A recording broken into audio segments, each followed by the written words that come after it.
All right, welcome back, guys. Today we're going to be talking about Frederick Douglass's "What to the Slave is the 4th of July." Um, this is a hugely important piece. It's a hugely important piece of rhetoric, um, of abolitionist sentiment, and it's really a remarkable writing. So let's go ahead and get into it. First and foremost, let's just talk really briefly about Frederick Douglass. So Frederick Douglass is a famous abolitionist, writer, orator, and formerly enslaved person. He writes "What to the Slave is the 4th of July" as a speech to the Rochester's Ladies Anti-Slavery Society on the 4th of July. So they think they're going to have this guy on, and he's going to, obviously they're sympathetic to his cause, but I'm not sure that anybody really expects him to kind of excoriate, even the fact that they invited him. And we'll talk about why that's the case moving forward. Okay, so one of the great things about this writing or this speech is that Douglass uses this kind of brilliant rhetorical strategy. So he kind of turns the logic of the founders on slavery itself, which to anybody who's sympathetic to the United States this is kind of a great strategy to use, right? He says basically slavery is against the intent of the founders. It's against the ideals of the founders. So he kind of does this interesting thing to where if you were to disagree with him, then ultimately he puts you in this position of disagreeing with the thing that you probably cherish, which is the government and your founders and the foundation of the United States, right? And he says that the founders of the U.S. challenged the idea of the infallibility of government, right? The idea of kings having total and complete dominion over their subjects, and that's true. The United States is a kind of early example of this challenging of the idea of monarchy. He also says that the founders challenged the unjust and oppressive government, right? And it's also true, right?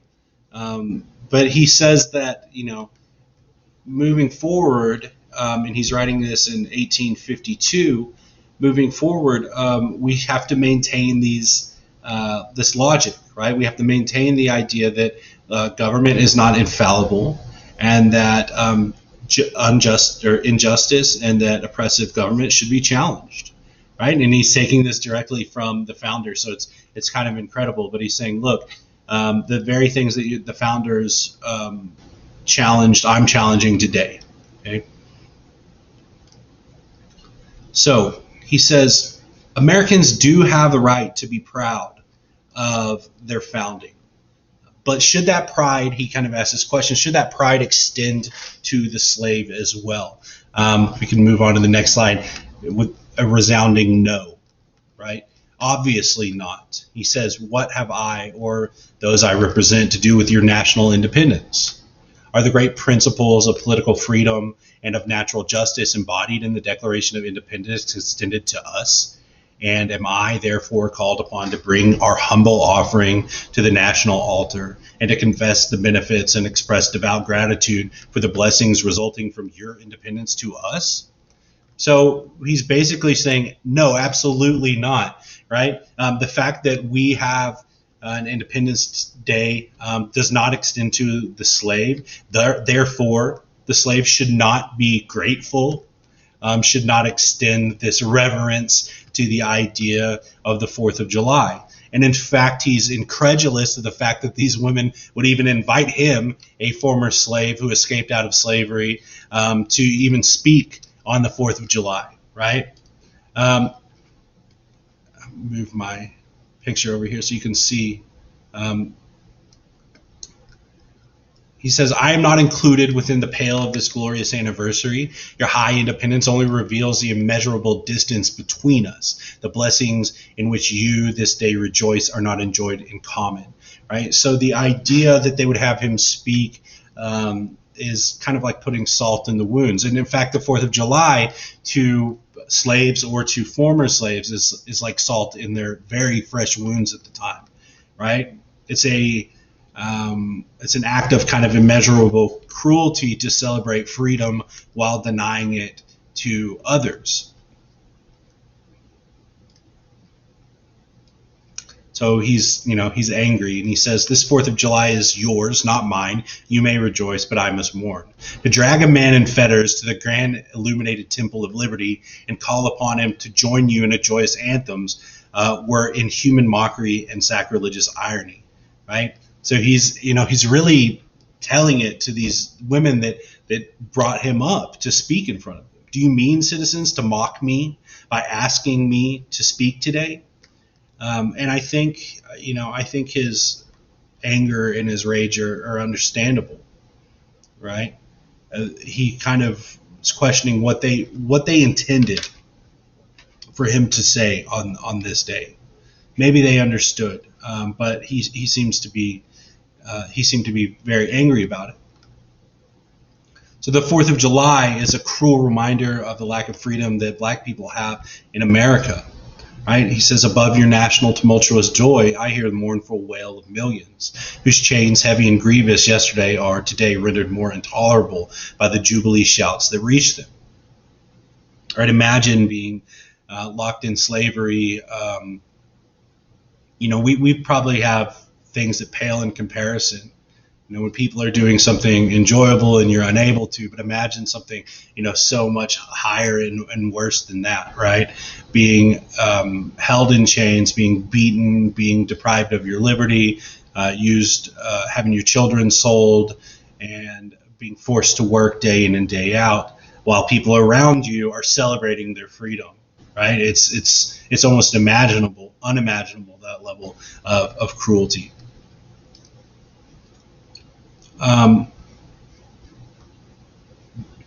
Despite all of this, Douglass still has good things to say about America and about its founding particularly. He believes that he, as an abolitionist, is carrying the torch, is fighting the same fight that was fought for independence 76 years earlier. He says of the founders, they were statesmen, patriots, and heroes, and with them, justice, liberty, and humanity were final. Humanity were final, not slavery and oppression. Right? So he recognizes at least in the ideals, and if we might not necessarily know to what extent he means this, or to what extent he is using this as a rhetorical tool to gain people.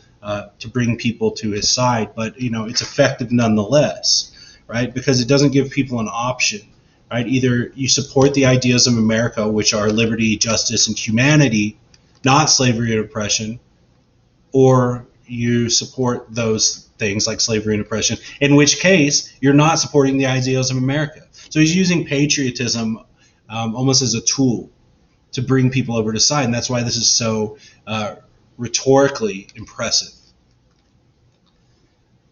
Now, he also goes on to speak of the ways that religion has been used to justify slavery. But he says that the Christianity that has been used to justify slavery is a bastardization of the faith. He says, contrarily, real Christians are abolitionists and believe that Christianity runs contrary to slavery. So again, he's kind of using this as a rhetorical tool to say, if you're a Christian, if you're a true Christian, and you actually believe, then you have to be against slavery. Right? You can't fall back into your religious beliefs and use those as a means of justifying it. Okay? Those who uphold the idea of slavery are forfeiting the idea of their forefathers, are forfeiting the ideas of America. Allowing slavery to persist is forfeiting the ideas of the founding to barbarity. And again, this is just that same kind of rhetorical tool. And lastly, he talks about the idea of the Constitution, and this is something that Americans are really proud of. If for better or worse, that's we speak kind of endlessly of how important the Constitution is, almost as if it was carved by God in stones, right? And he gets to that, right? He says the Constitution is a glorious liberty document, right? So he's using all these things that we as Americans, are so proud of: our country, our patriotism, our founding, our Constitution. Right? And he's using those things to say that if you believe in these things that you hold as so important, if you believe in them, then you have to take their ideas seriously. And if you're taking the idea seriously, then you cannot hold the idea of slavery as a acceptable idea. That will about wrap up his statement, but I'd also like you to think of things as history progresses, right? Slavery ends shortly after this is written, 10 or 15 years after this is written, right? What happens to America afterwards? To what extent do we still live under that legacy of slavery? To what extent do we see discrimination, police brutality still today? And how long has that happened in the United States? All right. Bye, guys.